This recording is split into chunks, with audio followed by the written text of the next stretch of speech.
Entonces vamos a ver algunas cosas básicas de lo que sucede en el electroencefalograma cuando nosotros nos mantenemos despiertos. Entonces, en su momento el hallazgo del electroencefalograma pues fue algo muy relevante en esa época, ¿no? Entonces, la persona que se inventó el electroencefalograma era este médico de origen alemán que se llama Hans Berger. Hans Berger, ¿te acuerdas qué profesión tiene? ¿Qué profesión es? Hans Berger era psiquiatra. Entonces, la historia es bien interesante porque Alberger primero él se quería estudiar como la parte de astronomía y de matemáticas, estudió un tiempo, después lo cogió como la época de la Primera Guerra Mundial, entonces él tuvo que alistarse pues, en las fuerzas militares de su país y estando en un caballo tuvo un accidente. Entonces él estuvo un buen tiempo, estuvo grave por consecuencia de ese accidente, tuvo varios traumas y pues él estaba muy lejos de su familia. Entonces lo que le sucedió a él es que le llegó un telegrama de su hermana muy preocupada preguntándole si él se encontraba bien. Entonces eso para Halberger pues, le generó un impacto emocional muy grande porque él comenzó a pensar fue como en telepatía, o sea, cómo estando tan lejos, cómo mi hermana va a sospechar o me manda este telegrama ahorita sabiendo pues, que soy tan grave, que tengo este problema de salud ahorita, si estamos tan alejados. Entonces él ahí le vino a la cabeza pues la idea de la telepatía y entonces en esa época pues ya había un poco evolucionado un poco todo lo de la electricidad, todos esos inventos de esa época y entonces es lo que comenzó a buscar, va a comenzar a investigar qué pasa en el cerebro, cómo es que nos comunicamos entre nosotros, existe eso de la telepatía. Entonces ahí fue que se volvió psiquiatra, ¿sí? Llegó a ser pues, como una persona muy importante en ese campo científico y comenzó a hacer experimentos. Entonces primero con animales y en los animales entonces comenzaba a poner electrodos sobre la cabeza, comenzaba a amplificar la señal del cerebro y lograba hacer registros. Entonces él comenzó a tener registros preliminares del electroencefalograma, que es básicamente lo mismo que nosotros hacemos hoy en día. Y también comenzó a hacerlo en sus hijos. Poco a poco comenzó a poner los electrodos no en el cuero cabelludo, sino debajo del cuero cabelludo directamente en el hueso. Y también alcanzó también a hacer unos trabajos también en cirugía. Trabajaba con los neurocirujanos y con los neurocirujanos también ponía electrodos en la corteza cerebral y obtenía el registro de la actividad eléctrica. Desafortunadamente, pues este fue un invento que nunca nadie le siguió, que nunca nadie le creyó, lo presentó en reuniones científicas muy importantes, pero fue hasta después de muchos años que esto comenzó a tener relevancia, ¿no? Y su trabajo finalmente fue reconocido, porque pues por las personalidades de esa época inicialmente, ¿no? Hans Berger, pues una persona que era casado, tenía 2 hijos, pero toda la vida fue una persona con trastorno depresivo. Entonces Alberger finalmente se suicidó. Muy bien, entonces recordemos que para entender un poquito la señal eléctrica del electroencefalograma, pues tenemos que acordarnos de las 6 capas de la corteza cerebral y la disposición de las neuronas piramidales en cada capa de la corteza cerebral.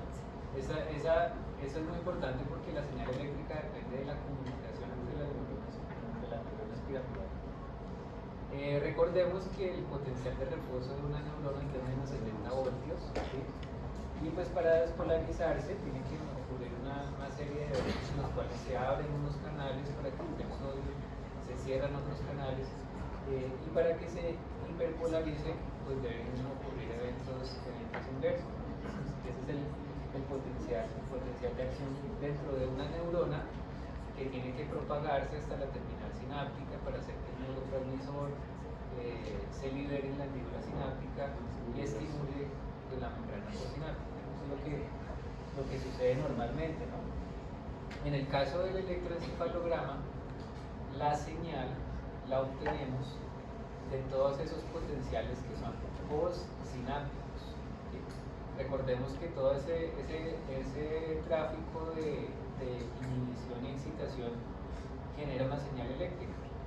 Entonces, esa suma de señales, tanto de potenciales posinápticos inhibitorios como de potenciales posinápticos excitatorios, son la fuente de la señal del electroencefalograma. Entonces, estamos hablando que lo que nosotros obtenemos en el electro finalmente es una señal amplificada de toda esta corriente. El potencial de acción, nosotros no estamos registrando ni adquiriendo información del potencial de acción de una sola neurona, porque para eso se tendría que poner un microelectrodo, y esos potenciales que son únicos, pues son potenciales que no se suman lo suficiente para poder producir una señal. Entonces estamos obteniendo la información de la parte extracelular, ¿sí? De todo lo que se suma en el ambiente extracelular. Y generalmente tiene que ver con las neuronas. No, la parte de la glía pues aporta un poco a la señal del electroencefalograma, pero esencialmente viene de todos los potenciales posinápticos y inhibitorios excitatorios de las neuronas piramidales. Muy bien. Entonces esto ya lo mencionamos. Entonces esta actividad es la suma de potenciales posinápticos. Esos potenciales son muy pequeñitos, entonces en la medida que se suman se pueden amplificar. Y a través de las máquinas que existen hoy en día, esta señal se amplifica más o menos 1.000.000 de veces para poderla ver en la superficie del cuero cabelludo, ¿sí? Y asimismo tiene que haber un suficiente volumen de actividad eléctrica para que nosotros podamos verla en la superficie. Y ese volumen más o menos está por encima de los 6 centímetros cuadrados. ¿Sí? Para nosotros poder, tiene que haber un volumen de 6 centímetros cuadrados para que nosotros podamos ver determinados ritmos en el cuero cabelludo. Si nosotros ponemos electrodos en el cuero cabelludo, pues estamos viendo la señal eléctrica pues, desde muy lejos, ¿no? Porque tenemos que pasar las meninges, la dura madre, el pequibostre, el cuero cabelludo para llegar a la señal. Entonces, por eso la amplificación es así de grande como de 1 millón. Bueno, muy bien. Entonces, para eso ponemos unos electrodos en el cuero cabelludo. Y esos electrodos se colocan de manera organizada a través de un sistema que se llama el sistema 10-20. Es un sistema internacional. Es como los electrodos que se colocan para hacer electrocardiograma. ¿Ya viste esa parte de cardiovascular? ¿Sí? Entonces, así como hay estándares para los electrodos del electrocardiograma, pues hay estándares para el electroencefalograma, y se llama sistema 10-20. Cada electrodo tiene un nombre de acuerdo a su localización en ese sistema. Entonces, por eso ven adelante las Fs, ¿sí?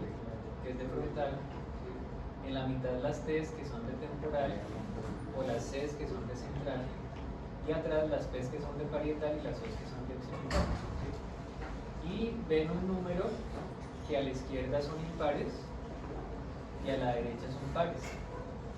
Y hay unos electrodos que están ubicados en la línea media, que son las zetas, que siempre tienen esa disposición. Entonces, con esos conceptos, pues ya uno básicamente se ubica más o menos en el sistema 10-20. Entonces, adelante están los electrodos frontopolares, por eso es FP1 y FP2. Después siguen aquí los frontales, después siguen aquí los temporales y los centrales, y aquí están los parietales y los occipitales. Entonces la idea es los electrodos captan la señal, aproximadamente la señal en el lugar de donde se encuentra. Entonces así es como disponemos los electrodos. Este sistema 10-20 quiere decir que entre un electrodo y otro hay una distancia del 10 al 20%, del 10 al 20% de una medida. Entonces esas medidas varían, pero vemos que hay una medida que va desde el Nation, ¿sí? Hasta Linium. Entonces a esa medida le sacamos el 10 y el 20% para poner los electrodos en distancias del 10 al 20, del 10 al 20. Y hay otra línea que va aquí de la oreja a la oreja. Entonces el 10 al 20% ahí vamos colocando esos electrodos. Y hay otra línea que es así como coronal, ¿sí? Y también esa línea también es, a esa medida le sacamos el 10% y a acuerdo a eso se van poniendo los electrodos. ¿Sí? Los FP, ¿cómo es que es? Frontopolar. Frontopolar. Entonces mira, aquí están todas las medidas, ¿no? Del nacio a línea, de la oreja a la oreja y la medida circunferencial. Y miren que aproximadamente entre un electrodo y otro hay distancias del 10 al 20%. Entonces por eso se llama sistema 10-20. Miren aquí cómo quedarían ubicados los electrodos Miren dónde está en la región frontopolar. Y es la parte de adelante del lóbulo frontal. Miren el F7, que es la parte frontal inferior. El F3, que es más el frontal central. Aquí está más o menos los temporales y los occidentales, los electrodos de A1 y A2, que son la oreja. Entonces eso nos permite ubicarnos en el espacio para hacer un análisis correcto de lo que estamos viendo. Estos son electroencefalogramas, que este en especial de alta densidad, el que vimos y con el que trabajamos se llama de baja densidad. Estos electrodos de alta densidad pues tienen muchos más electrodos, hasta 64, hasta 128. El que nosotros acabamos de ver tiene entre 21 y 25. Esto generalmente se usa más en estudios de investigación. ¿Sí? Hoy en día no tiene una escala, pero para una aplicación. Bueno, muy bien, y esta es la máquina. Entonces la máquina tiene un aparato que se llama amplificador, a través de la cual se conectan los electrodos, y el amplificador amplifica la señal muchas veces para poderla ver pues, en la pantalla del computador, y eso nos permite hacer un análisis de la actividad eléctrica cerebral. La actividad eléctrica cerebral es lo que vemos en el electroencefalograma, es una mezcla de todas estas frecuencias. Entonces nosotros vemos en el cerebro señales que vienen en el rango delta, beta, alfa, beta y gamma. Más o menos en un electroencefalograma vemos señales que van hasta los 70 Hz o hasta los 100 Hz. ¿Sí? Generalmente señales de mayor frecuencia no podemos detectarlas con el electroencefalograma, tanto de mayor frecuencia o menores de 0,1 o de 0,5 Hz. Para eso se necesitan hacer otra serie de cosas. Entonces la actividad delta es una actividad de menos de 4 Hz, la teta es de más de 4 a menos de 8, la alta es de más de 8 a menos de 13 y la beta es de más de 13 y la gamma de más de 25. Entonces más o menos así se ve. Eso es una mezcla de ondas. ¿Sí? Entonces en el estudio lo que vemos es, miren la actividad beta. ¿Sí? Entonces beta, esto quiere decir 1430 Hz, o sea 1430 montañitas por segundo. ¿Sí? Eso es lo que vemos.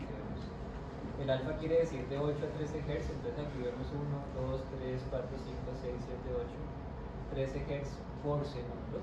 ¿Sí? Y el teta de 4 a 7.5, ¿sí? Y el delta menor de 3.5. Miren aquí tiene 1, 2, 3. Entonces toda esa actividad varía de acuerdo al sitio del cerebro que estamos explorando. Entonces miren que aquí por ejemplo la actividad beta predomina en las áreas frontales y centrales. La actividad alfa predomina en las regiones occipitales. La actividad teta y la actividad delta pues las vemos en otras regiones, o es la actividad que predomina en los niños menores de 1 año. ¿Sí? Así como el sistema nervioso central se mieliniza, el electroencefalograma también evoluciona.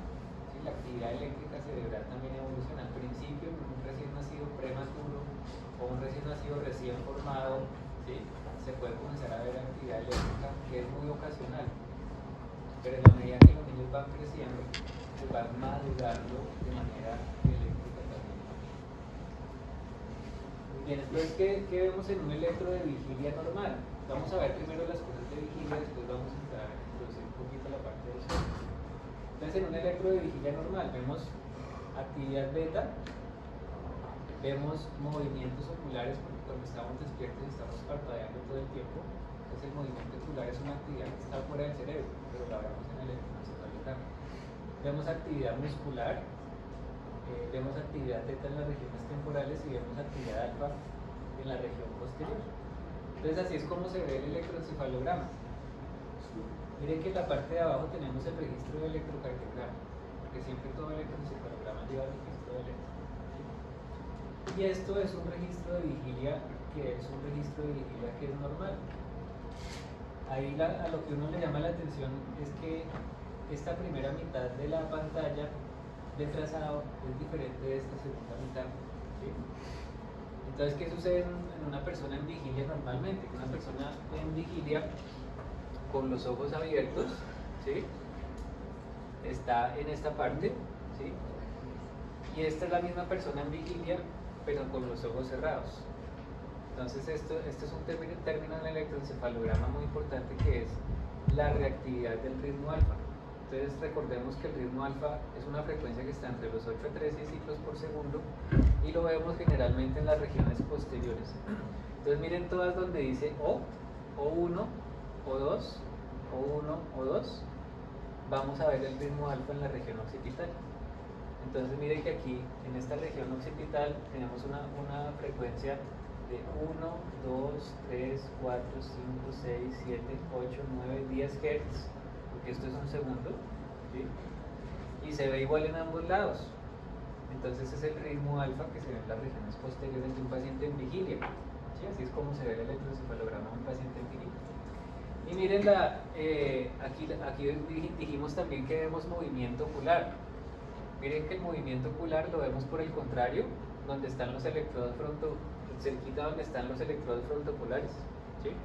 Cuando nosotros parpadeamos, vemos una señal eléctrica de movimiento ocular, que es una onda que va aquí grande hacia abajo, ¿sí? Entonces miren así, aquí la disposición de los electrodos, impares en el lado izquierdo, pares al lado derecho. La diferencia entre uno y otro es que en estos primeros 4 canales está la región temporal izquierda, segundos 4 canales región temporal derecha, aquí la región frontal y parietal izquierda, la región frontal y parietal derecha. Aquí no están los zetas, que son los de la línea media. Entonces, ese es un ejemplo del ritmo alfa y así se ve la reactividad del ritmo alfa. La reactividad del ritmo alfa quiere decir que cuando las personas cierran los ojos, el ritmo alfa se ve mejor. En cambio, cuando los ojos están abiertos, el ritmo alfa se suprime, así como está en la primera parte del trazado. Entonces es un trazado vigilado. Muy bien, entonces el ritmo alfa, aquí está otro ejemplo. Miren que aquí el paciente está con los ojos cerrados. Miren cómo ven el ritmo alfa de bien en las regiones occipitales, donde están el O1 y el O2. Y aquí el paciente abrió los ojos, entonces miren que se deja de ver el ritmo alfa. Esa es la reactividad. La actividad beta. Entonces miren que la actividad beta no la vemos en la posterior como está el alfa en este electroencefalograma, sino la vemos es en la parte de adelante, ¿sí? En todas las regiones frontales y polares, ¿sí? En las regiones centrales vemos más la actividad beta. Miren que la actividad beta es más chiquita y más rápida. Entonces tiene una frecuencia de 14 a 25 Hz como dijimos. Miren todas las regiones de adelante. El ritmo beta adelante, el ritmo alfa atrás, ritmo beta adelante, ritmo alfa atrás. Por eso al electroencefalograma le decimos que tiene un gradiente de adelante hacia atrás, gradiente antero-posterior. Eso simplemente quiere decir que en las regiones de adelante del cerebro vemos actividad beta y en las regiones de atrás normalmente vemos actividad alfa. Se llaman gradiente antero-posterior. Claro, esto también es vigilia. Esto también es vigilia, que vemos el ritmo alfa que está en la parte posterior y ya decimos que es el ritmo de vigilia. ¿Viene a preguntar? Que se puede poner la diapositiva. Ahí está. Sí, sí. ¿Las letras? No, eso es muy aburrido. Sí. Gracias. Entonces, mira, y esta es la actividad beta. Miren que en este electroencefalograma no se ve el alfa, sino miren que toda la actividad que se ve es igual en ambos hemisferios y es de baja amplitud y muy rápida. Entonces, algunos medicamentos como las benzodiazepinas, ¿sí? Que son medicamentos hipnóticos, todo eso producen actividades rápidas en el electroencefalograma. ¿Sí? Eso depende mucho de la dosis. Entonces, ya uno ve esto y sabe que el paciente está bajo el efecto de las benzodiazepinas, entre otros, ¿no? Listo, entonces aquí esto ya lo mencionamos.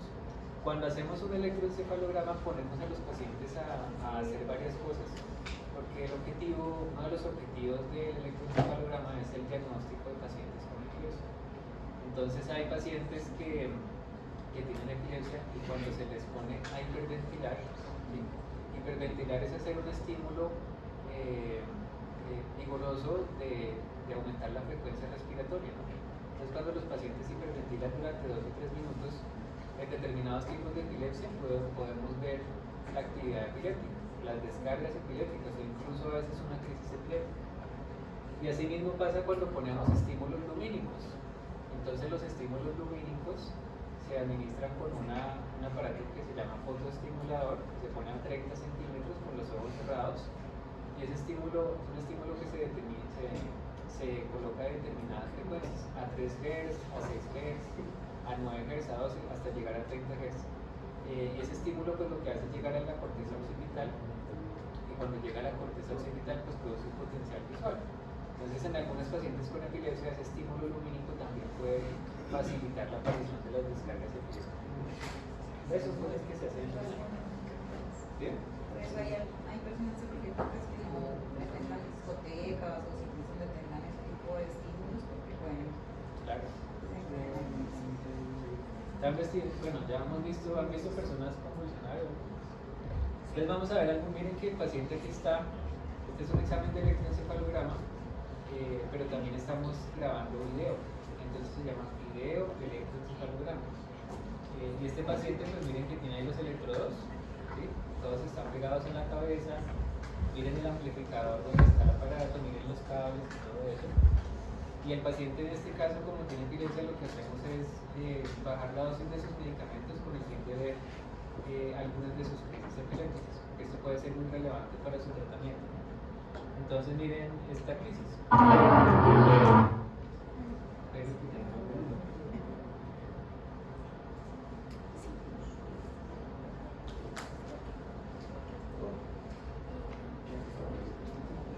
Algunos pacientes con epilepsia tienen aviso cuando les comienza la convulsión. Entonces mire que este paciente alcanza a avisar, él siente en su cuerpo que la crisis le va a comenzar. Y mire que tiene una serie de manifestaciones. Entonces el paciente, miren que a pesar de tener los ojos abiertos no responde, ¿sí? Miren cómo mueve su brazo, miren cómo mueve la boca, miren que dirige los ojos para un lado, ¿sí? Todo eso se llaman automatismos de la boca, automatismos de las manos, ¿sí? Su conciencia está comprometida porque no responde al llamado, ¿sí? La actividad eléctrica comienza en un lugar y se va propagando a otros, ¿sí? Entonces miren que en la medida que la actividad eléctrica se propaga, vemos más síntomas. Entonces miren que comenzó a mover la cara, el cuello se giró, miren que mueve más el hemicuerpo izquierdo, eso se llaman movimientos clónicos, que gradualmente comprometen también el otro hemicuerpo. Entonces a eso le damos el nombre de una crisis de inicio focal, porque comienza en un lugar particular del cerebro que se va propagando a otros lados, donde ya se ve el fenómeno tónico clónico, ¿sí? Entonces esa es una de las aplicaciones del electroencefalograma. Ahí yo tengo el video. Entonces es muy importante que cuando un paciente presenta su crisis, yo puedo ver en el electroencefalograma qué pasa eléctricamente, cuál es el lugar del cerebro que se activa, ¿sí? Cuando el paciente comienza a tener la crisis. Mire que la crisis ahí ya se acabó. Entonces la crisis tiene sus fases: el inicio, el aura, ¿sí? La fase ictal como tal, que es cuando vemos todos esos fenómenos, y la fase posictal, donde el paciente ya paró la crisis, se terminó, y el paciente está en un periodo de recuperación por varios minutos. Miren que las crisis en general son cortas, duran un minuto máximo, un minuto y medio, y pues es muy heterogéneo, pues tenemos muchas manifestaciones de la crisis. Entonces miren que eléctricamente se ve esto. Eléctricamente con esta información, miren que aquí hay, miren que entre esta línea y esta hay un segundo, y yo puedo ver estas ondas que son de 1, 2 y 3 Hz, que están ubicados donde están todos los electrodos azules, que son el hemisferio derecho. Entonces ahí se puede ver que la actividad eléctrica en este paciente, en este tipo de crisis, comienza en el hemisferio derecho y principalmente en la región temporal. Entonces claro, toda esa información es muy relevante tanto para la parte diagnóstica como de tratamiento de los pacientes. ¿Okay? ¿Alguna pregunta hasta ahí? Sí, yo tengo una sobre la fotoestimulación que el programa que mostraste es un paciente que tiene No, lo que te mostré es de un paciente normal, ¿no? o sea, así luce la fotoestimulación. Sí, mira que como tú estás administrando un estímulo lumínico a determinada frecuencia, entonces mira que tú ves a la frecuencia que estimulas, lo ves en el trazado. Entonces mira que por ejemplo aquí tú ves, mira que todas estas ondas tienen la misma frecuencia, ¿sí? Probablemente aquí hay un estímulo 1, 2, 3, 4, 5, 6, 7 Hz. Por ahí hay un estímulo de fotoestimulación a 7 Hz. Entonces tú ves el estímulo visual, pero no es, en este caso no es una descarga epiléptica. Pero si hay una fotoestimulación en un paciente epiléptico. necesariamente, depende de los tipos de epilepsia, eso sí depende de varios factores, pero no necesariamente. Listo, muy bien. Entonces miren, este paciente, por ejemplo, en el lado, miren este corte coronal de resonancia magnética, y miren aquí donde está la flecha, el paciente tiene una lesión en el hipocampo. Entonces, el hipocampo es el lado que está lesionado, que está dañado, que genera ese tipo de crisis que acabamos de ver. Entonces, por eso decimos que el paciente tiene una crisis focal o una epilepsia focal como consecuencia de una lesión en el hipocampo. Miren que el hipocampo aquí es este, miren que se ve diferente de este. Este hipocampo está chiquitico, está atrófico. ¿Se acuerdan del caballito de mar, no? ¿Sí? Entonces aquí no se ve, miren, está chiquitico, está súper blanco. Esto del ventrículo está aumentado de tamaño comparado con el volumen de este hipocampo.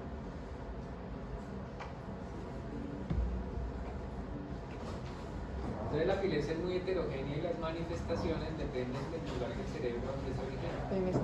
Entonces por eso un paciente con epilepsia puede tener muchísimas manifestaciones. Cada paciente tiene un tipo de crisis diferente. No todas las crisis son de caerse al piso y de sacudirse como de pronto lo han visto, ¿sí? Sino que las crisis epilépticas son supremamente heterogéneas, ¿sí?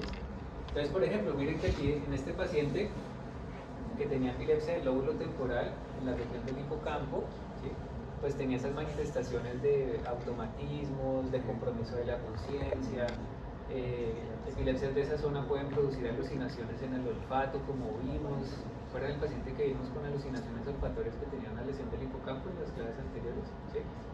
Alucinaciones gustatorias, ¿sí? Podemos tener lesiones de la amígdala que producen epilepsia, y en ese caso el paciente se queja de miedo intenso, porque la amígdala tiene que ver pues, con la expresión de nuestras emociones, ¿sí?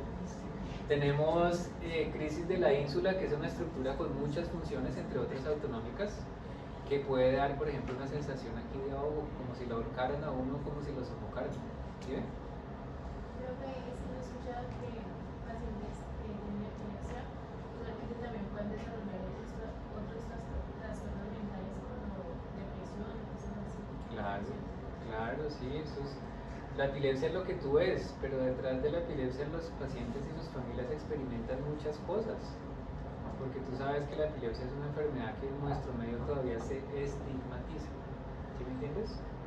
Entonces eso tiene muchas consecuencias para el paciente, para su familia y para su enfermedad.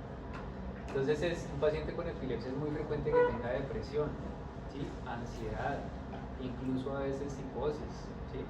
Niños con déficit de atención y hiperactividad, autismo, ¿sí? Entonces vemos mucha, eso se llama comorbilidad psiquiátrica en epilepsia. Es una muy buena pregunta porque un paciente con epilepsia no es solo manejar las crisis con medicamentos, sino también manejar todos los otros problemas. Recuerden que una idea común de los pacientes con epilepsia es que todos los pacientes con epilepsia tienen retraso mental. ¿Sí? Eso no es cierto. ¿Sí? Que los pacientes con epilepsia tienen una posesión demoníaca. ¿Sí? Eso en nuestro medio todavía está muy arraigado. Los pacientes nos dicen esas cosas. ¿Sí? Un paciente con epilepsia no puede estudiar, un paciente con epilepsia no puede tener familia, un paciente con epilepsia no puede conducir. Todo eso son estigmas, porque un paciente con epilepsia hoy en día puede tener una vida completamente normal. ¿Sí? Está muy buena tu pregunta porque hablamos de otras cosas. Entonces sigamos en crisis de la ínsula. Crisis del cíngulo, ¿sí? También puede dar mucho fenómeno emocional. ¿Sí? Hay crisis en especial que dan mucho fenómeno motor, mucho movimiento desorganizado. Crisis del lóbulo occipital, pues fenómenos visuales, crisis del lóbulo parietal, determinados fenómenos sensoriales, crisis del temporal en la parte lateral, alucinaciones auditivas simples, como vimos, crisis de dónde más, de crisis del hipotálamo, ¿sí? A pesar de que el hipotálamo no hace parte de la corteza, ¿no? Pero hay lesiones específicas del hipotálamo que producen crisis que son elásticas o de risa. Entonces todo eso potencialmente podría uno encontrárselo en la práctica. ¿Listo? Miren un ejemplo de un paciente con epilepsia del lóbulo frontal. El lóbulo frontal, ¿qué hace? Muchas cosas. ¿Sí? Están las áreas motoras primarias, están las áreas motoras suplementarias, pero también está nuestro comportamiento y nuestras emociones. Entonces miren un paciente con epilepsia del lóbulo frontal que puede tener. Va.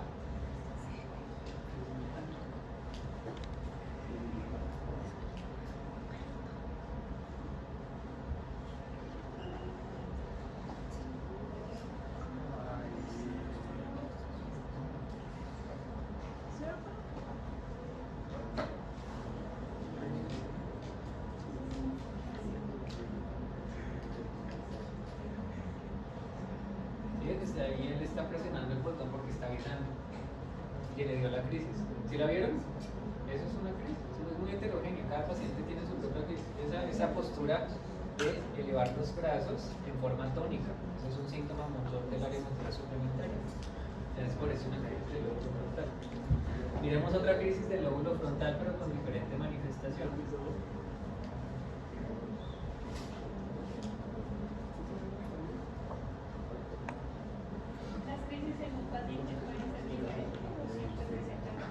Bueno, es una buena pregunta porque el mismo paciente siempre tiene las mismas crisis. ¿Sí? Pero entre pacientes. Exactamente, porque eso lo especifica entre nosotros. Eso se llama estereotipo para el paciente. Las crisis del paciente siempre son estereotipadas. No,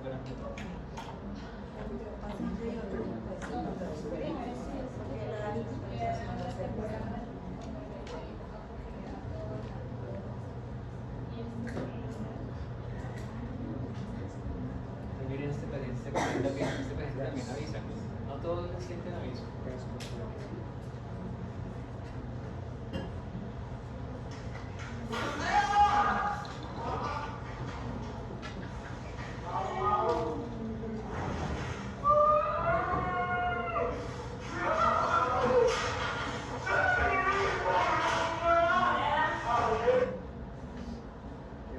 Entonces se llama una crisis. La crisis hipermotora. Entonces miren que cuando el paciente avisa, el paciente no recuerda esto. Él no sabe, él probablemente nunca ha visto sus propios videos de qué le sucede, no se da cuenta de nada. Pronto se da cuenta es que amaneció golpeado, o algún trauma, alguna cosa. Pero el paciente no recuerda eso, pero miren que súbitamente lo que ustedes ven, como les digo, hay un lugar específico que se va propagando otros sitios. Entonces miren que lo primero que ustedes ven, tan pronto la avisa, ustedes ven es una expresión en sus emociones. ¿Sí ven? Mírenle la cara.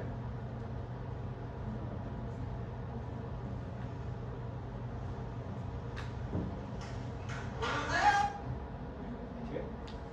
Entonces, entre el aviso y el inicio de la crisis es muy cortito. Un paciente le da tiempo para avisar y todo el aviso. Pero miren eso que les recuerda. Eso les recuerda que miedo, dolor, angustia, hay una cantidad de cosas que tienen un respaldo en su movimiento. ¿Sí? Miren todo lo que hace después de eso. ¿Sí? No sé qué está haciendo. No sé. Es una postura de defenderse, de protegerse, de pelear. ¿Sí? Todo eso es del lóbulo frontal. Todo eso debe estar por ahí en el 5, en la parte inicial del lóbulo frontal, en el 5, estas zonas. Entonces son crisis hipermotoras. Entonces miren dos características importantes de las crisis epilépticas: estereotipadas y recurrentes. ¿Sí? Y casi siempre son de corta duración. Esta crisis dura 10 o 15 segundos. Una pregunta, ¿todos los pacientes con epilepsia nunca recuerdan de ellos? Es muy heterogéneo. Hay pacientes que pueden recordar sus crisis. ¿Sí? Hay pacientes que al inicio de las crisis pueden tener, por ejemplo, un déjà vu. ¿Sí? No se vayan a angustiar por todos esos términos, porque a todos nos ha dado déjà vu. ¿Sí? ¿Sí? Porque a veces los pacientes Estigma. Eso se llama estigma. No siempre. no, o sea, bueno, por eso a veces. Sí. Porque Depende. y no se acuerdan de cómo Depende de la crisis. Exacto. Pero entonces todo el mundo eso piensa, no, el paciente después de la crisis se volvió loco. Todo eso es un peligro ese paciente. No, no siempre. Crisis heterogéneas. Sí, hay mucha heterogeneidad. Hay pacientes que de pronto si tienen crisis repetidas pueden tener incluso síntomas psicóticos después de la crisis. Entonces sí, pero es raro. Sí, es raro. No le pasa nada. ¿Tiene? Una psicosis después de las crisis. Mira, hace poquito tuvimos un paciente que tiene epilepsia, tuvo una crisis y en el periodo posictal se lanzó de un segundo piso. ¿Sí? Entonces, eso fue. Miren esto.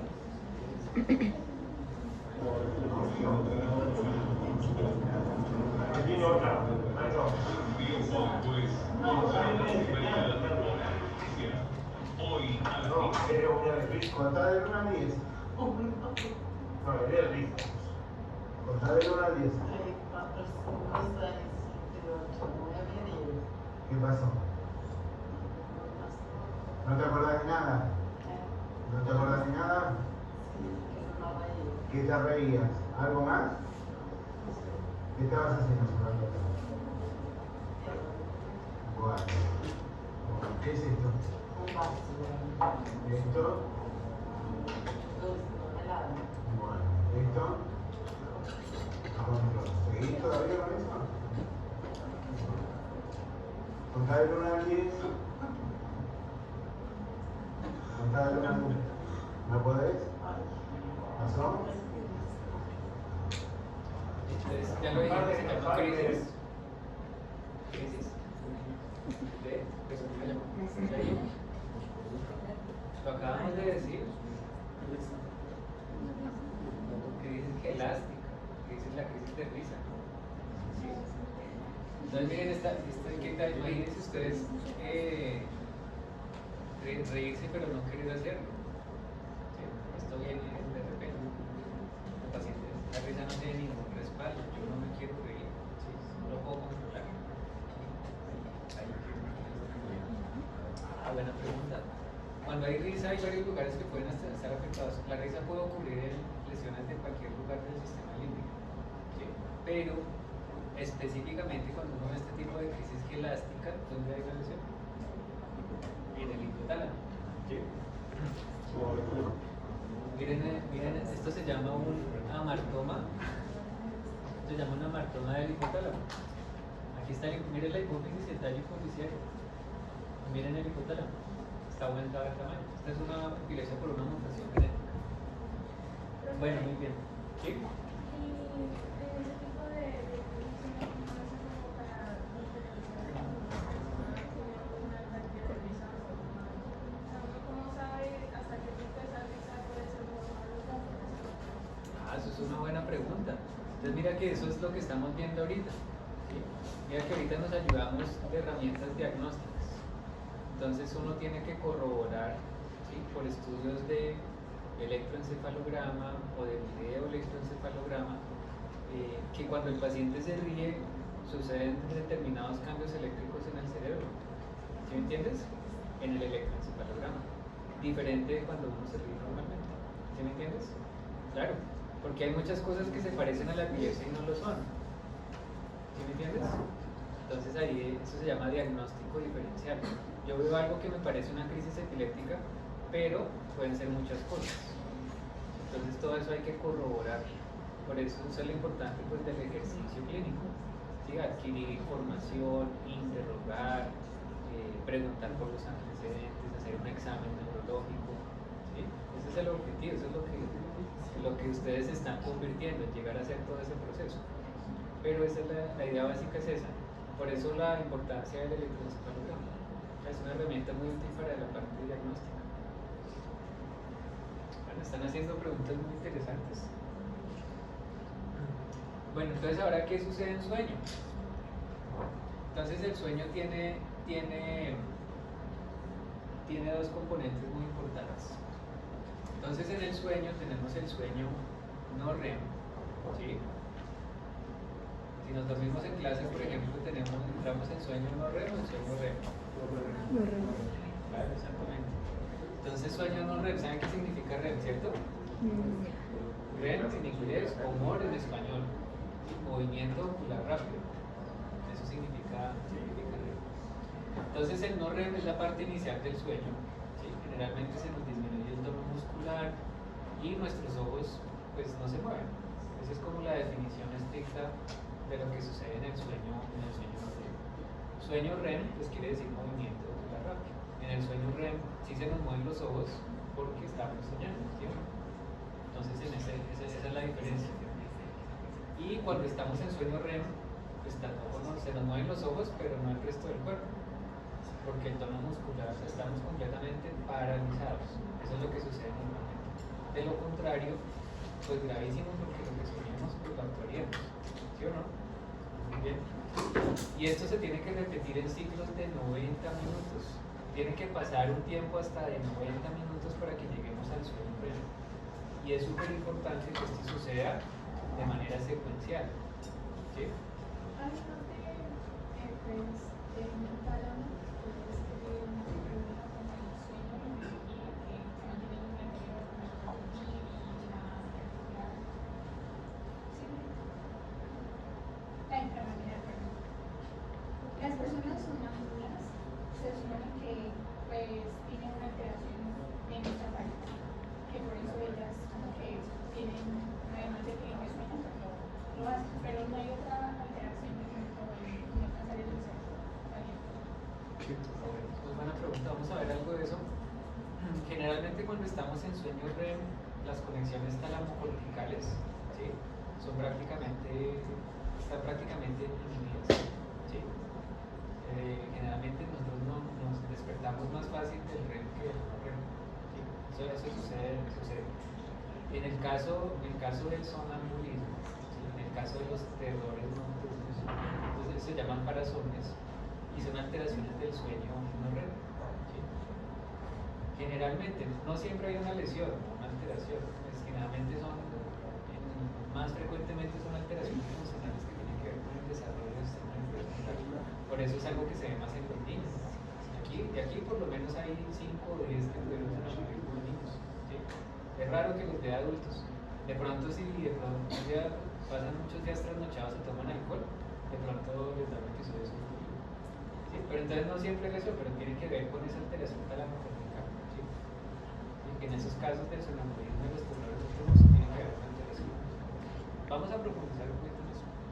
¿Sí? ¿En cuál fase del sueño? Es que no escucho bien. ¿En cuál fase del sueño las conexiones talamocorticales están divididas? ¿En cuál fase? Claro, en el sueño no REM. Vamos a ver eso. ¿En no REM? Sí, ¿En no claro. REM o REM? Claro, en no REM. Listo, entonces así es como es más o menos el ciclo del sueño. Entonces todo eso tiene, toda esa evolución de vigilia, somnolencia, sueño estado 1, sueño estado 2, sueño estado 3, REM, todo eso se repite en la noche, durante la noche.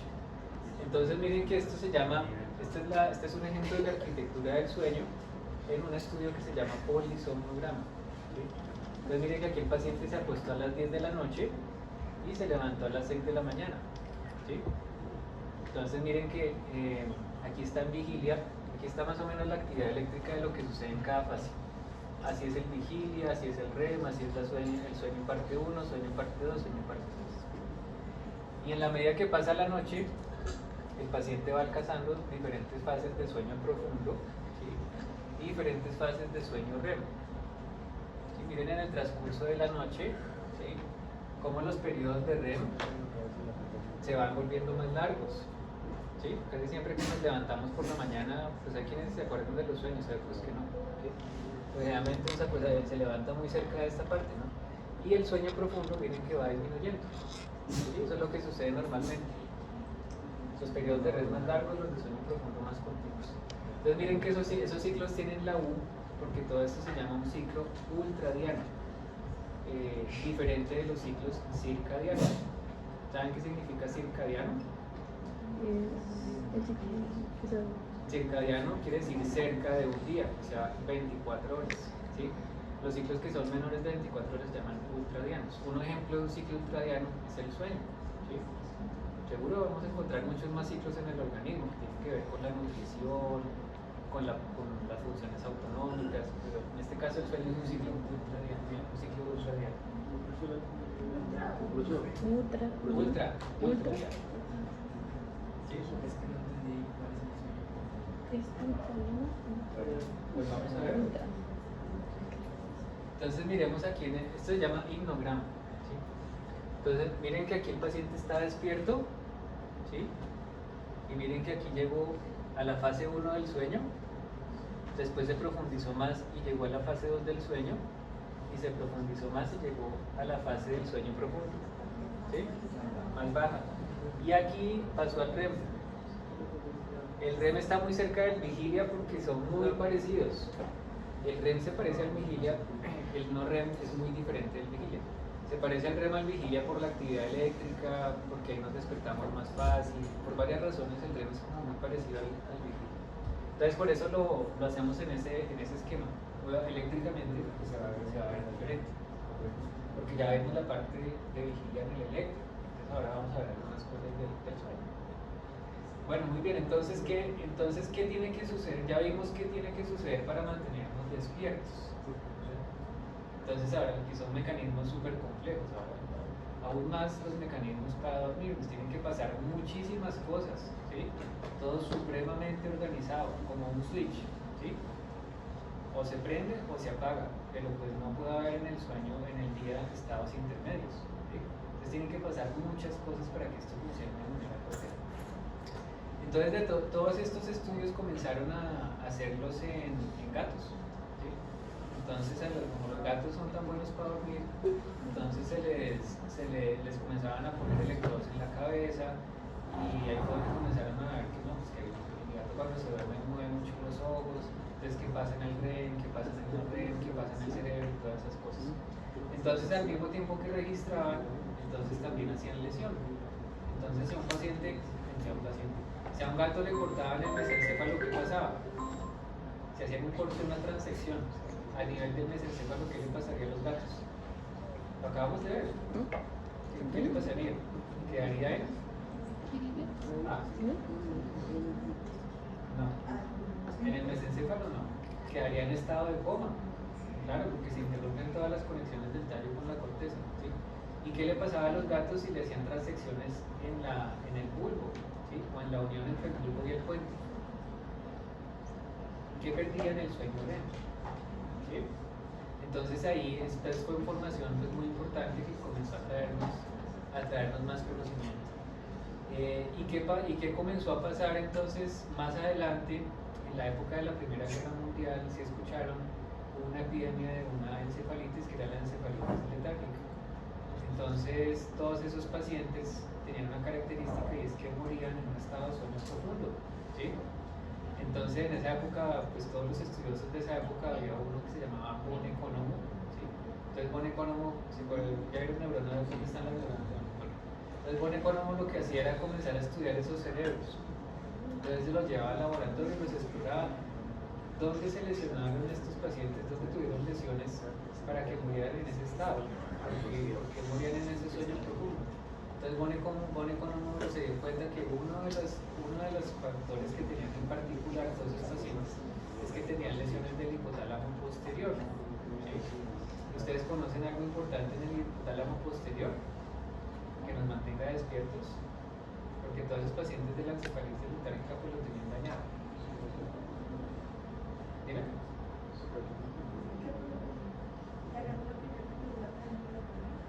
La pineal es otro proceso, pero específicamente en el hipotálamo posterior, o sea, ya muchos años después de la Primera Guerra Mundial, pues ya se encontró que en el hipotálamo posterior hay un grupo de neuronas que producen una sustancia que se llama las orexinas, ya las mencionamos, o hipocretinas. Son exactamente la misma sustancia. Lo que pasa es que al descubrirlas se descubrieron simultáneamente en diferentes lugares del mundo. Entonces un lugar le dio un nombre y el otro lugar le dio otro nombre. No son exactamente las mismas sustancias. Y las orexinas es uno, además de los sistemas de neurotransmisores que vimos, pues es uno de los más importantes para poder mantener despiertos, ¿sí? Cuando falla el sistema de orexinas, pues gravísimo, porque vamos a estar dormidos todo el tiempo. ¿Quién le pasa eso? A los pacientes que ¿no? Ahorita chequeamos todo eso. Bueno, entonces para entrar al no REM, entonces ¿cómo se pasa de vigilia a no REM? Entonces de vigilia a no REM, pues lo que sucede es que hay una conexión del hipotálamo anterior, de un lugar que se llama el VLPO, que se llama ventrolateral preóptico, pero pues para efectos prácticos por ahora podemos decir que es la parte anterior del tálamo.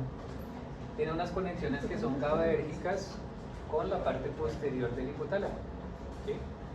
De esa manera, al inhibir la producción de las orexinas y al inhibir todos los sistemas de neurotransmisores que vimos del tallo cerebral, pues permite que podamos entrar en el sueño no REM, ¿sí? Este es un resumen de lo que pasa. Ya vimos que nos despierta, ahora vemos que nos duerme. Entonces una conexión GABAérgica muy importante del hipotálamo anterior al posterior y del hipotálamo anterior a todos los núcleos que vimos en el tallo cerebral. Entonces durante no REM, todos los sistemas de neurotransmisores disminuyen su función, sus niveles hasta el máximo, ¿sí? Prácticamente son indetectables, nivel de acetilcolina, de noradrenalina, de dopamina, de todo eso, prácticamente de orexina sobre todo. Entonces así es que entramos en el sueño no REM. Y ahora, ¿cómo pasamos al REM? Entonces, en la medida que todas esas neurotransmisores, monoaminas, todo se disminuyó, ¿sí? Llegó un punto en el que se disminuyeron tanto que hubo un sistema que dejó de inhibirse. Y ese sistema es el sistema colinérgico, ¿sí? Entonces, el sistema en el no REM, el único sistema que funciona, pues, de todos los que vimos, que nos mantienen despiertos, son las conexiones colinérgicas. Pero entonces en el no REM, las conexiones del sistema colinérgico que se activan no son las conexiones que van allá a la corteza frontal, la parte basal, el resto de la corteza, sino es la conexión colinérgica que se conecta con el tálamo y la conexión colinérgica que se conecta con estas células en la parte inferior del tallo cerebral, ¿sí? que son las células REM on o REM off. Como hablamos, esto es un switch, ¿sí? No pueden haber cosas intermedias. Entonces, ¿para qué serán esas dos conexiones colinérgicas? ¿Sí? Porque vamos a entrar a la fase REM. Entonces, esas conexiones colinérgicas hacia el tálamo y hacia la parte inferior del tallo, ¿con qué tienen que ver? Muy importante. No, son conceptos muy generales, ¿no? ¿Con qué tienen que ver? La conexión hacia el tálamo, ¿para qué será?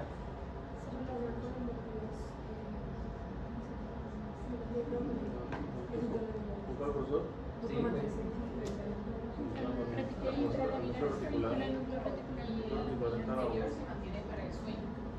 Vamos a ver. En esto no hay un absoluto, hay muchas cosas que tienen que pasar en varios lugares al mismo tiempo. Pero esencial, o sea, un concepto general. ¿Para qué serán las conexiones de la acetilcolina hacia el tálamo?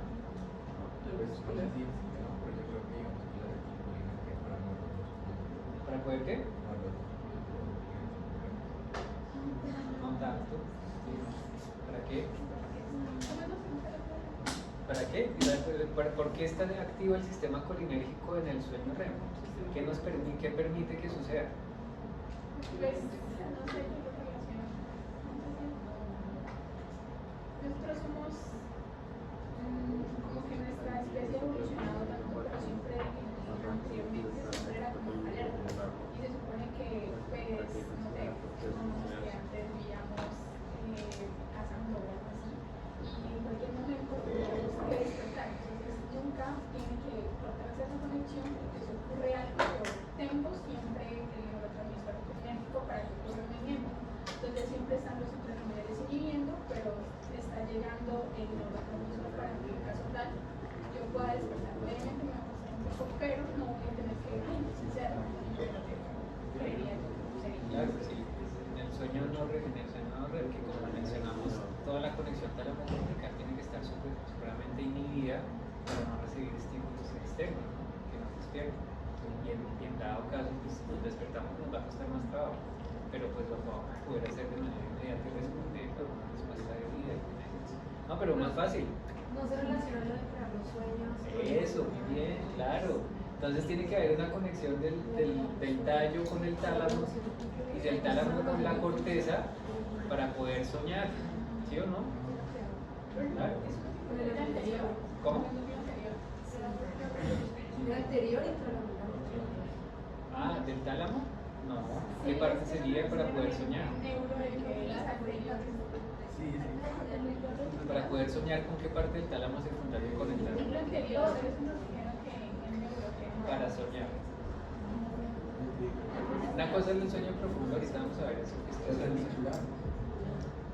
Pero es que con el norte. Ahora vamos a ver eso. Ahora vamos a ver eso. Entonces, ¿con qué parte del tálamo?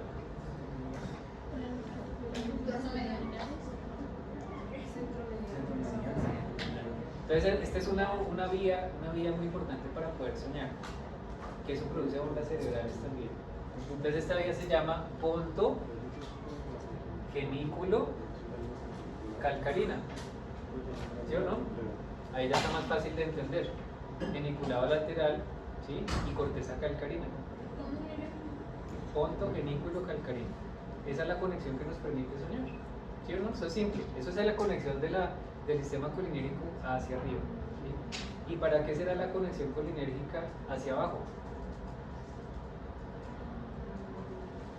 En el REM.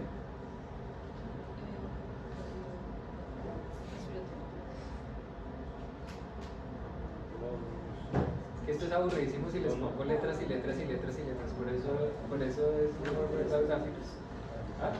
Entonces, para abajo, ¿para qué será? La red. ¿Ah? Para el tono. ¿Qué tiene que pasar en el REM con respecto al tono? Tiene que aumentar la atención. La atonía muscular, ¿sí? Porque si no hay atonía durante el REM, pues sería gravísimo, ¿sí o no? Porque todo lo que sueñe, pues lo actuaría. ¿Y qué tal me sueñe que esté corriendo, que esté golpeando a una persona, ¿sí? Que me esté golpeando a mí? Pues actuar los sueños sería terrible, ¿sí o no? Profesor, algo que no entiendo es que el REM es la fase más cercana a la vigilia, ¿verdad? Sí. Entonces, ¿por qué si no más cercano a la vigilia tendría atonía? O sea, ¿por qué habría...? Ah, no, porque es que ahí no puede haber estado intermedio. Si no está en vigilia, ya se salió del REM. ¿Sí me entiende? Ahí ese es el switch, mejor dicho. O está prendido o está apagado. REM on, REM off, pero no pueden haber Está la intermedios. vigilia, pero no tiene nada de... Claro, sí, porque si no, imagínese. ¿Sí? Está cerquita, pero estás dormido. O sea, está cerquita en la vigilia, pero estás dormido y ya estás soñando. Entonces, claro, el estímulo colinérgico hacia abajo pues tiene que tener conexiones con el cordón espinal para inhibir el tono muscular. Entonces, todas esas conexiones que son hacia abajo tienen que activar conexiones lisinérgicas para inhibir el tono muscular de esa manera.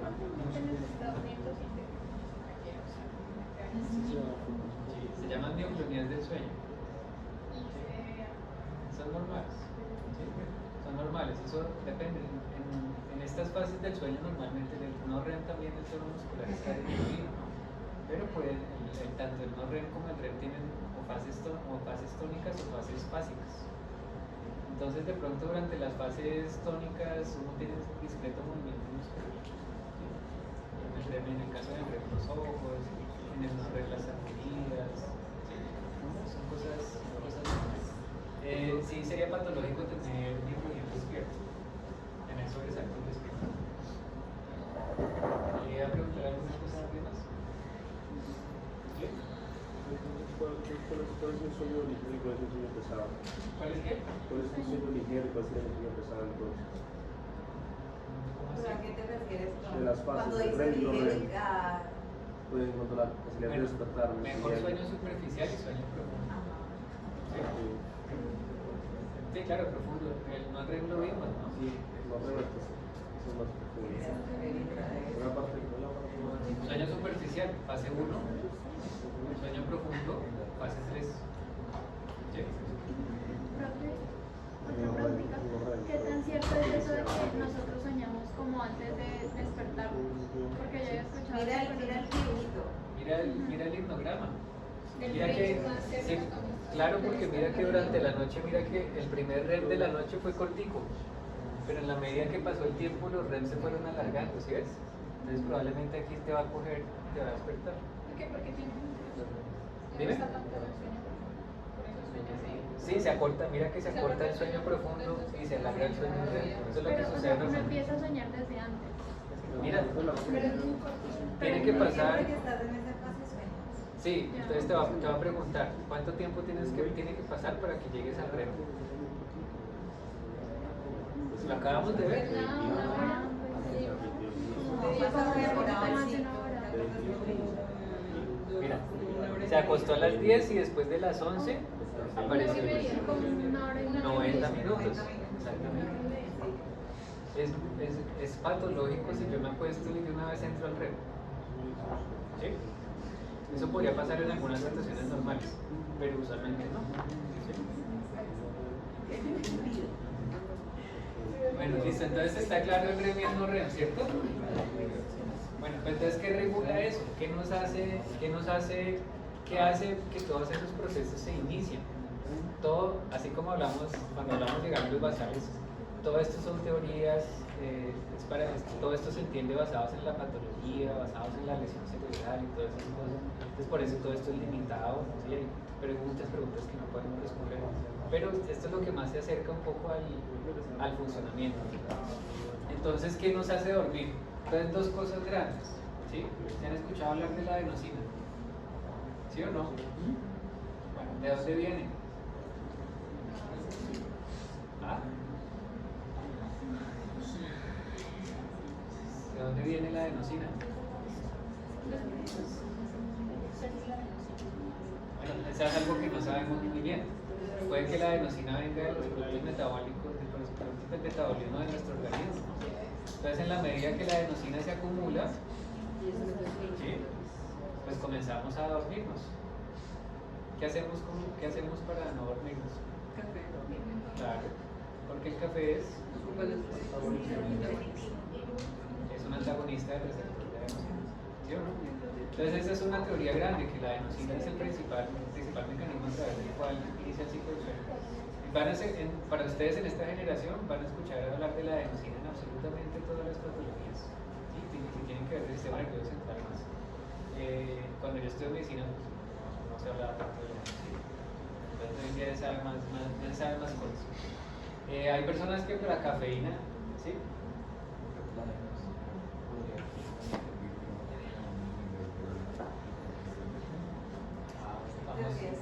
Vamos a averiguar un poquito acerca de eso, ¿sí? Por ahora usamos la cafeína para hacer el antagonismo de la adenosina. Entonces ese es uno de los mecanismos, la adenosina. Entonces la adenosina se correlaciona con somnolencia, con aumento en la actividad delta en el electroencefalograma. Hay personas que la cafeína les sienta muy bien, no les pasa absolutamente nada en su organismo, ni siquiera los mantiene despiertos, ¿sí? Hay otras personas que metabolizamos el café mucho más lento, porque eso tiene que ver con unas enzimas allá en el hígado. Entonces el café nos da durísimo, nos mantiene despiertos más de un día, nos da temblor, nos da taquicardia. Cada persona metaboliza el café de manera diferente. Y no solamente la cafeína está en el café, ¿no? También diferentes componentes de la cafeína están en el chocolate, en el té. Entonces toda esa vida tiene que ver con eso.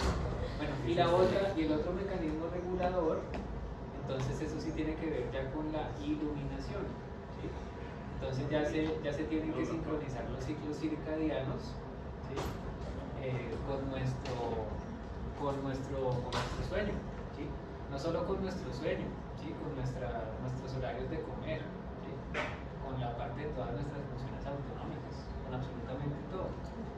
Entonces eso tiene que ver con la conexión hipotalámica.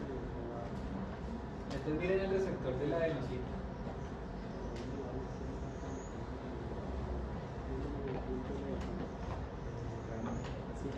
Entonces la adenosina tiene receptores casi en todas partes, porque si ustedes le dicen corteza, tálamo, hipocampo, pues es más o menos todo el cerebro, ¿sí? Entonces tiene receptores en todos lados. Ya vimos que la adenosina lo que hace es inhibir ese sistema, en especial inhibir las neuronas colinérgicas y las redes tálamo-corticales. Y aquí vemos un ejemplo, ¿no?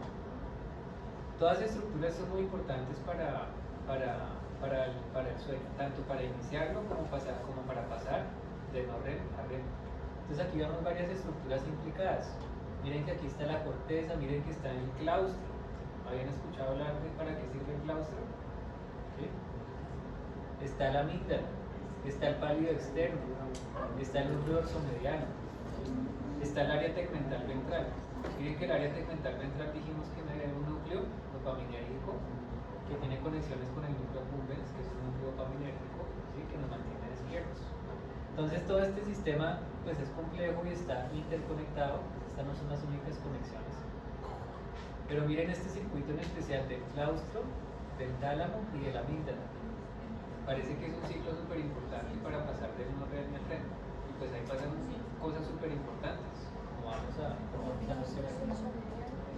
Bueno, y en el caso de la iluminación, entonces la iluminación, la luz de 460 a 480 nanómetros, que es la luz natural, ¿sí? Lo que hace es estimular determinado grupo de células en la retina, células ganglionares de la retina que en su membrana tienen una sustancia que es la melanocina y que hacen que esa luz, que ese estímulo lumínico se convierta en una señal eléctrica. Entonces esa luz llega a la parte anterior del hipotálamo, ¿sí? A un sitio muy especial del hipotálamo que se llama el núcleo supraquiasmático, ¿sí? Ese es el maestro, ¿sí? El reloj biológico por excelencia de nuestro organismo, ¿sí? Ese gobierna muchas de nuestras funciones biológicas. Entonces ahí está, estimula el núcleo supraquiasmático, después tiene conexiones, después se conecta con el sistema nervioso simpático, entonces toma la cadena simpática para llegar al cordón espinal, al asta intermedio lateral, se devuelve al ganglio cervical superior y el ganglio cervical superior llega a la pineal. Todo eso tiene que pasar para llegar a la pineal. Mientras nos mantenemos despiertos, la vía retinohipotalámica está activa o inactiva. ¿Ustedes qué creen? La vía que Retinohipotalámica, ¿sí? ¿Está activa o inactiva? Claro, inactiva porque durante el día no producimos melatonina, ¿sí? Durante la noche, esa vía sí favorece que se libere la melatonina de la glándula pineal y eso es lo que nos lleva a comenzar el sueño. Entonces esto sucede pues horas antes de acostarnos a dormir. Entonces por eso no es tan bueno estar con la luz artificial estimulando la vía retinohipotalámica todo el tiempo, porque eso va a impedir que se nos active la secreción de melatonina. Entonces esos son los dos mecanismos de regulación de las fases del sueño. Entonces ahora volviendo a la pregunta, entonces miren entre sueño superficial y profundo, ¿qué pasa en el electroencefalograma? Entonces cuando una persona está dormida, entonces está más bien quieta, no hay movimiento de los músculos, no hay parpadeo, hay movimiento ocular, pero hay movimiento ocular que es lento, no rápido como el REM. Uno cuando está quedándose dormido, los ojos comienzan a irse para todos lados, no hay actividad alfa, se disminuye la actividad teta, entonces eso pasa en la fase inicial del sueño. ¿Sí? En la fase superficial ya comienzan a aparecer otras estructuras. Entonces, por ejemplo, estas ondas que están aquí se llaman las ondas de vértex, porque se conocen aquí en la línea media. ¿Sí? Y más profundo están los usos del sueño. Entonces, ahora sí hablamos del núcleo reticular del tálamo, ¿cierto? ¿Quién fue el que habló del núcleo reticular del tálamo? Entonces el núcleo reticular del tálamo, ¿sí? En su conexión con la corteza produce esto que se llaman los usos de sueño, ¿sí? Es algo muy importante para la consolidación, para la fase del no REM, pero sobre todo para la consolidación de la memoria, ¿sí? Ese diálogo existe entre el núcleo reticular del tálamo y la corteza. Entonces ahí vemos los usos, por eso los usos de sueño son un marcador de la salud del cerebro. Por ejemplo, los usos del sueño en un niño, ¿sí? Es muy importante verlos, porque eso habla mucho de se habla muy bien de la memoria cerebral, ¿sí? Hay otras ondas más grandes que se llaman complejos K, que es como un triángulo, estos están acá. Eso quiere decir que hay una conexión, que ahí comienza una transmisión muy abundante sobre toda la corteza cerebral. Y en el estado 3, pues en el estado 3 todo es más profundo, más lento. estado 3 prácticamente ya vemos es solamente ondas delta, ¿sí? No vemos nada más, un electrón súper lento por la fase del sueño en la que nos encontramos. Estado 4 ya no se usa, por eso vamos del 1 al 3. Y en el REM, como vimos, entonces el REM se presenta cada 60-90 minutos, movimientos rápidos de los ojos, atonía muscular. Hay unas ondas que se presentan en las regiones frontocentrales que son las ondas en dientes de serrucho, que eso corresponde al tracto que ya estudiamos, que son las conexiones que dijimos, ponto, pedículo, calcaríneos, exactamente, ¿sí? Y como mencionamos, el REM y el NORREM tienen sus fases fásicas y sus fases tónicas. Entonces en la fase tónica podemos ver movimiento ocular rápido y las miclones. Por eso mira que no nos acudimos solo en NORREM, sino también en el REM. Entonces mira las ondas. Este es el movimiento ocular rápido. El movimiento ocular rápido es un artificio de movimiento en la señal del electroencefalograma. Y estas son las ondas en serrucho. Entonces ahí quiere decir que el paciente está soñando. Yo no sé qué, no puedo saber qué sueña, puedo saber que está soñando. Entonces ahí está el resumen. Entonces funciones del sueño. Entonces el sueño tiene que ver con el desarrollo del sistema nervioso central. ¿Sí? O sea, un niño, ¿cuántas horas puede dormir? Recién nacido. Ustedes en un fin de semana, ¿cuántas horas pueden dormir? Lady no, porque Lady ya tiene que estudiar. Lady ya tiene que dedicarse a estudiar, entonces ya Lady ya el fin de semana estudia artículos, capítulos de libros, el fin de semana, ya no le queda tanto tiempo. Entonces desarrollo del sistema nervioso, funciones metabólicas. ¿Sí? Durante el sueño suceden muchas cosas, no solamente en el cerebro, ¿sí? En el resto del organismo. Todo el eje hipotálamo, hipófisis adrenal tiene variaciones circadianas, ¿sí? Tiene diferentes activaciones dependiendo de la hora del día. Entonces todo eso es muy importante para todo nuestro metabolismo, para todos nuestros procesos metabólicos. Eso tiene que ver con la parte hepática, pero todo eso sucede en el sueño. La activación del sistema linfático. ¿Sí saben qué es linfático? ¿Sí? Ya ese concepto de que el cerebro no tiene sistema linfático, eso ya no existe.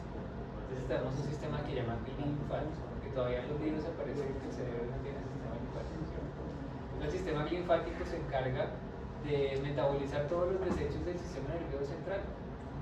Malísimo si se nos acumulan, porque si se nos acumulan, pues vamos a tener más riesgo de Alzheimer, un poco de cosas. Con la función de nuestra respuesta inmunológica, ¿sí? Con todas nuestras funciones cognitivas, ¿sí? Sobre todo la memoria básica, ¿sí? Si ustedes mientras están estudiando medicina no duermen lo suficiente, ¿sí? Pues van a comenzar a tener problemas en cuanto a la codificación y el registro de información que aprenden durante el día. Entonces es muy importante organizar sus ciclos circadianos desde ahorita que están comenzando la carrera. Más adelante van a venir más retos con respecto a eso. Entonces el sueño es ser fundamentalmente organizado con las horas de dormir y con la plasticidad sináptica en la consolidación de la memoria. Entonces más o menos ¿cómo es ese proceso de consolidar la memoria, ¿no? Entonces miren aquí, miren la gráfica que vimos al inicio. Ahí están las estructuras más relevantes: el claustro, el núcleo pedúnculo continuo que es colinérgico, el cuerpo vinculado lateral, ¿sí? Miren que aquí están las ondas pontos vinculo-occipitales, y aquí está el no REM, y aquí está el REM.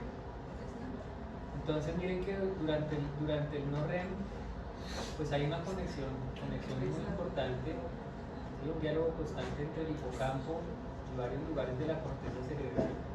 Miren que las ondas son diferentes. Y recordemos que aquí se disminuyó toda la actividad colinérgica. Entonces se produce un determinado tipo de ondas que nos permiten reproducir todo lo que sucedió durante el día, ¿sí? Obviamente lo más relevante, ¿sí? Para nosotros. Entonces aquí como que se reproduce, ¿sí? Lo traemos a ese momento. Y durante el no REM, con todo ese cambio de la transmisión colinérgica, que hacemos es que toda esa información que trajimos en el NOREM, comenzamos como a pegarla en nuestras redes neuronales. ¿Sí? Comenzamos para que se consolide, para que se convierta, se comience a convertir en memoria de episodio, en memoria de largo plazo, para poderlo utilizar. ¿Sí? Y que a uno le vaya bien en los parciales. Muy bien. Entonces esto ya lo mencionamos, el sueño es necesario para permitir que el cerebro y el organismo restauren sus reservas energéticas. La privación del sueño puede estar relacionada incluso con muerte. ¿Sí? Si no desechamos todos nuestros productos metabólicos como el amiloide, como el tau, como la cianomeína, pues vamos a tener más problemas en el desarrollo en el funcionamiento de nuestro cerebro. Más riesgo de tener Alzheimer, ¿sí? Enfermedad de Parkinson. Hoy en día el problema del sueño es un factor de riesgo para tener demencia. La inflamación del sistema nervioso central y el compromiso del sistema inmunológico también son cosas importantes. Y también la función de las citoquinas, ¿no? Más bien, cuando uno le da gripa, pues uno no la puede mantener despierto. Bueno, esto ya lo mencionamos. Estas son las horas del sueño que pues puedo decir que no son como necesarias, ¿no? Bueno, bueno, qué interesante. Entonces, ya que lo preguntas, entonces mira, esto lo que quiere decir es, mira, la disrupción de las fases del sueño. Si tú no pasas de no REM a REM, pues es gravísimo. ¿Sí o no? Se necesita que todo el ciclo ocurra completamente. ¿Sí? Si tú tienes alteraciones en tu ciclo circadiano, ¿sí? Porque pues eres desorganizado para dormir y todas esas cosas, ¿sí? Pues problemas grandes. ¿Sí? ¿Qué va a pasar en esas dos situaciones? Disminuye la función del sistema linfático. ¿Sí? Y se disminuye la función del sistema linfático, se van a acumular todos los productos metabólicos del sistema nervioso central: beta amiloide, tau y alfa-sinucleína, que hoy en día son proteínas relacionadas con enfermedades neurodegenerativas, como el Alzheimer, el Parkinson y la demencia por cuerpo. ¿Sí? Entonces, por eso, hoy en día, los trastornos del sueño son un factor de riesgo para tener demencia. ¿Sí? Muy bien. Entonces, ahí aprovechamos y entonces, concepto del sistema linfático ya lo mencionamos. Bueno, horas de sueño. Miren un recién nacido, un niño chiquito. ¿Hasta cuánto llegan ahí? ¿Hasta 10, 12, 14, 16 horas? ¿Sí? Un adulto, un joven como ustedes, ¿sí? Un joven como ustedes, miren, entre los 20, o debajito de los 20, ¿sí? Miren más o menos, ¿sí? A veces puede requerir más, ¿sí? Y miren que todo eso se mantiene estable casi por el resto de la vida, hasta que llegas como a los 65, a los 70. Ya tus necesidades de sueño y tus reservas energéticas pues se han disminuido, entonces requieres menos horas de sueño, ¿sí? O tu sueño ya no funciona normalmente. Acuérdense de sus abuelos que de pronto están en un almuerzo familiar y el abuelo queda dormido y hace una siesta todo el tiempo. Claro, porque todo su sueño se vuelve muy inestable, ¿sí? Todo su sueño se fragmenta el REM, se fragmenta el no REM, y durante la noche el adulto mayor tiene un sueño muy fragmentado, entonces trata de recuperarlo durante el tiempo, ¿sí? Entonces eso sucede mucho. Entonces menos necesidades de sueño, pero más o menos, mínimo, máximo, para cada persona es diferente. Ustedes tienen que conocer sus necesidades de sueño. ¿Sí? ¿Sí las conocen más o menos?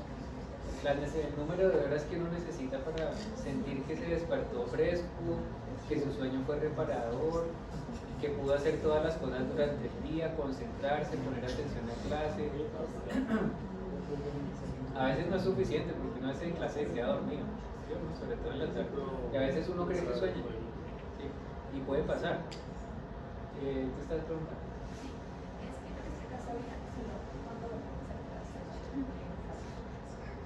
Eso puede causar como inflamación en el cerebro.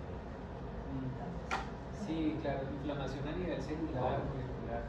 Sí, claro. También se altera la respuesta inmunológica. Pero es que cuando uno el típico dolor de cabeza, eso se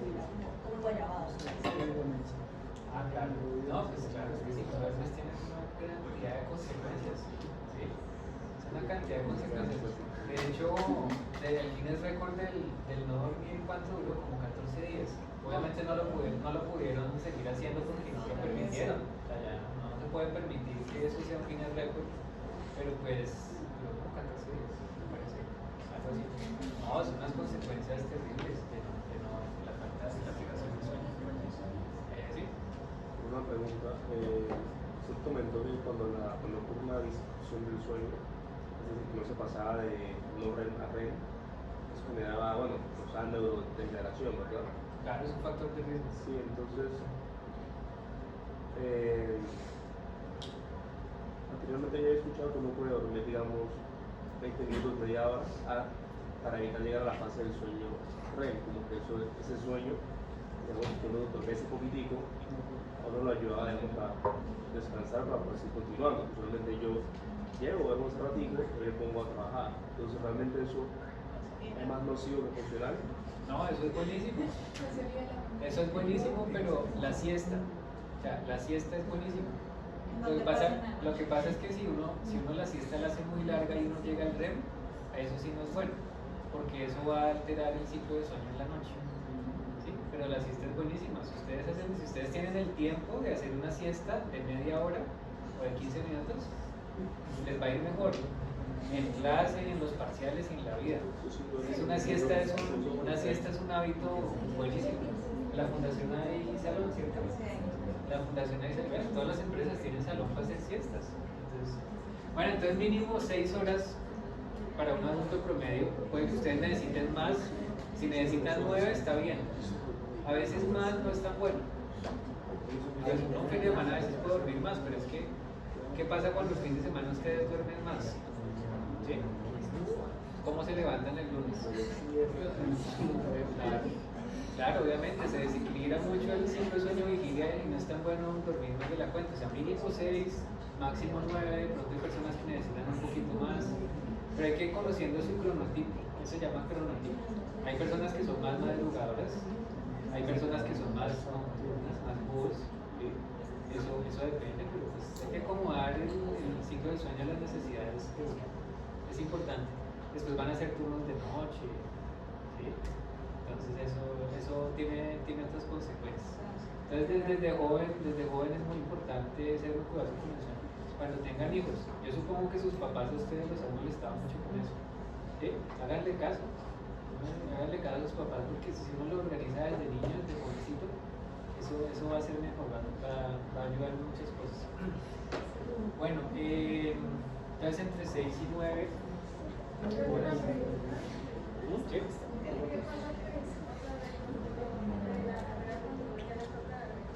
¿No te escucho? ¿Qué pasa dentro de la carrera cuando uno ya hace los tiempos y No, imagínate todo lo que se te altera el ciclo circadiano. Eso no lo recuperas. Si trasnochas por tu trabajo, si te vas de viaje, te cambia mucho el horario, se llama el jet lag. ¿Sí? No, pues malísimo. ¿Sí? Eso, imagínate. Eso hay que pensarlo para el futuro. Es importante para tomar decisiones, ¿no? Cuando ya haga turnos, a tocar trasnochar, ¿sí? A tocar seguir derecho, estar de pie en una cirugía, ¿sí? Hoy en día eso ha cambiado un poquito de más. Hay restricciones para los residentes, pero no para los médicos que trabajan. Entonces, un neurocirujano lo coja a las 3 de la mañana un aneurisma, un tripaje, un aneurisma. ¿Y qué tal la noche anterior haya tocado 3 hematomas subdurales? No, ya tiene uno que comenzar a pensar en todas esas cosas, ¿no?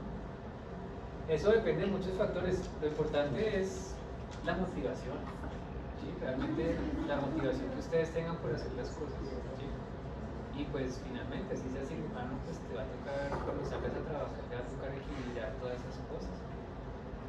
Pues todo eso va a tener sus consecuencias, ¿sí? Entonces, por ahora, organizar el ciclo del sueño para poder estudiar, ¿sí?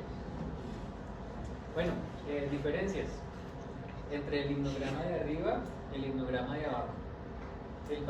Ambos pacientes se les hizo el himnograma desde las 8 de la noche hasta las 4 de la tarde.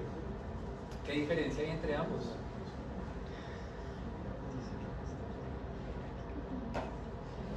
El rey se me tiene más. Dime. El rey se me Claro, ya vimos que el moradito es el REM y el se va a hacer. no REM. Ya tenemos suficiente información, argumentos para interpretar eso.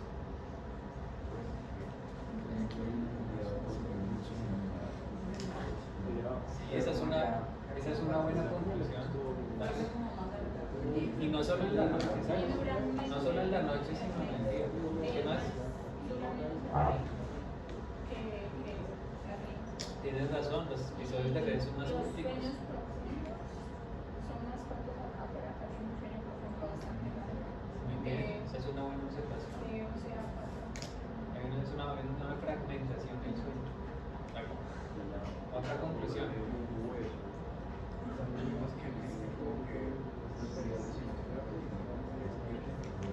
Claro, está fragmentado. ¿Otra observación? El inicio del mismo. Se supone que el tren inicia en 1 hora y media, ¿no? Y aquí pues inició, creo yo que se demoró mucho para iniciar.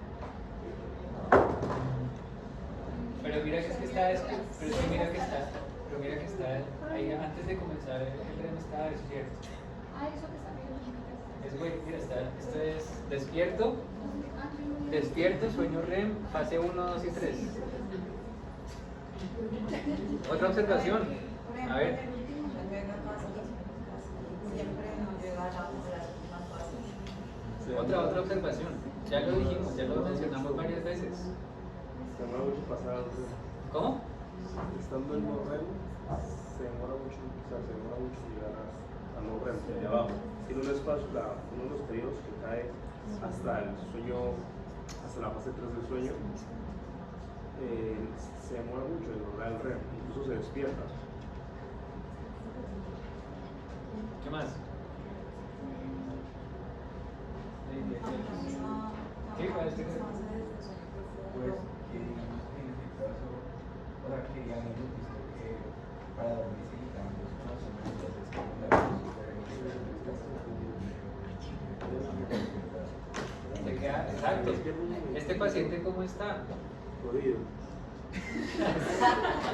Claro, parece, así está, por ejemplo, así están ustedes en época de parciales, por ejemplo. ¿Sí o no? Todo el día cansado, con sueños, se quedan dormidos en todos lados. ¿Sí? Así es como lo que les pareció a ustedes. Una preguntita.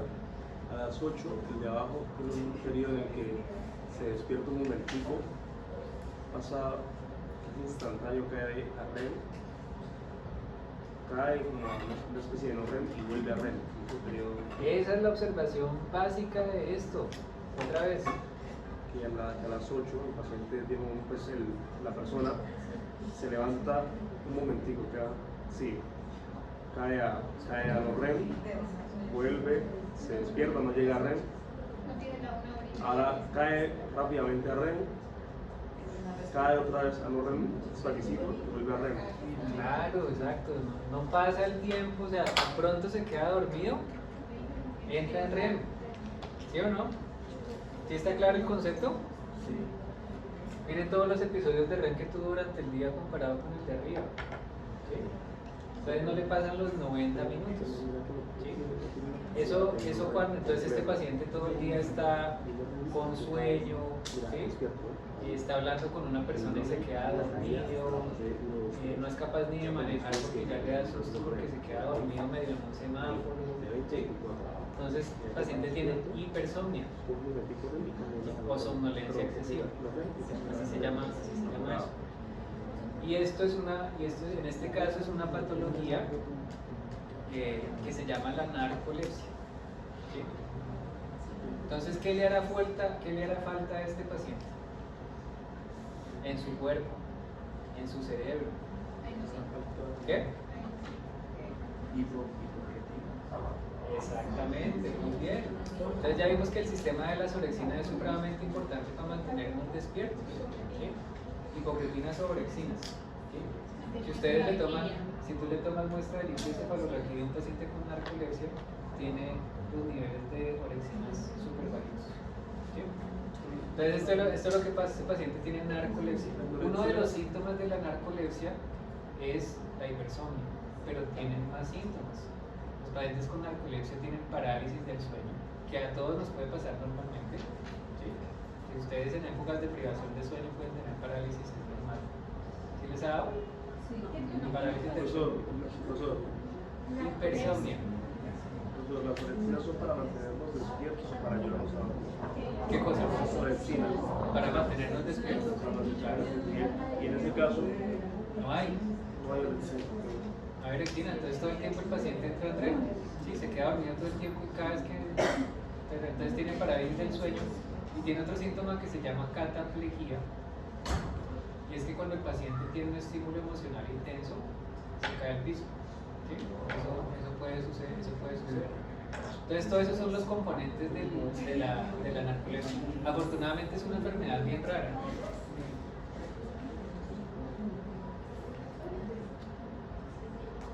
Bueno, y miremos este video. Entonces, acuérdense qué es lo que debe pasar en el REM.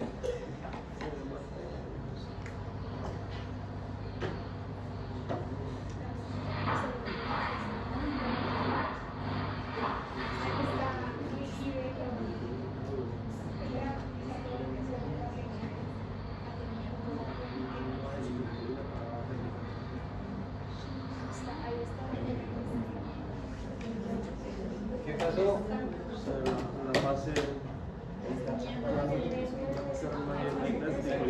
Tiene un trastorno del comportamiento del sueño REM. Este paciente tiene una patología que hace que el sueño REM no funcione de manera adecuada. Ya habíamos hablado de eso, ¿se acuerdan a qué le pasa esto? A los pacientes que tienen.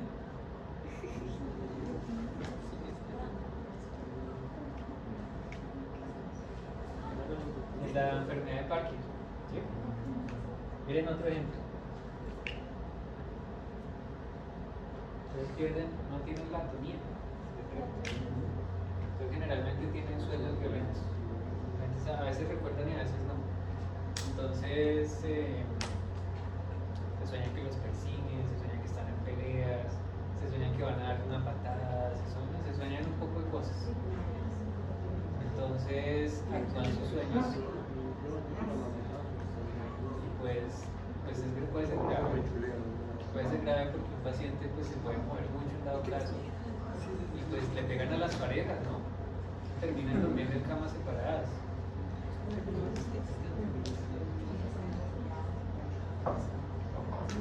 Se pueden quedar en la cama y tener un hematoma sutural.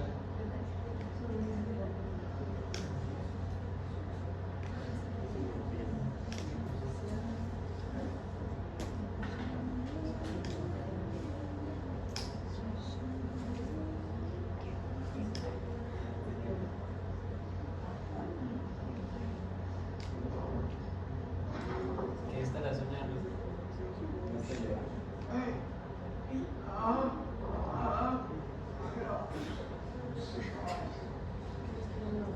Dando patadas. Está jugando fútbol.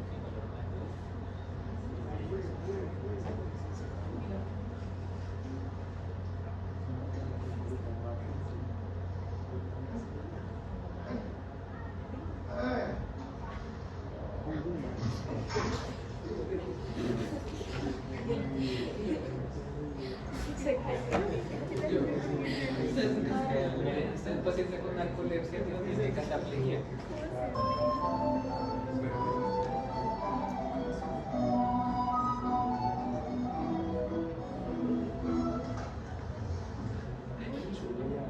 Es un estímulo emocional.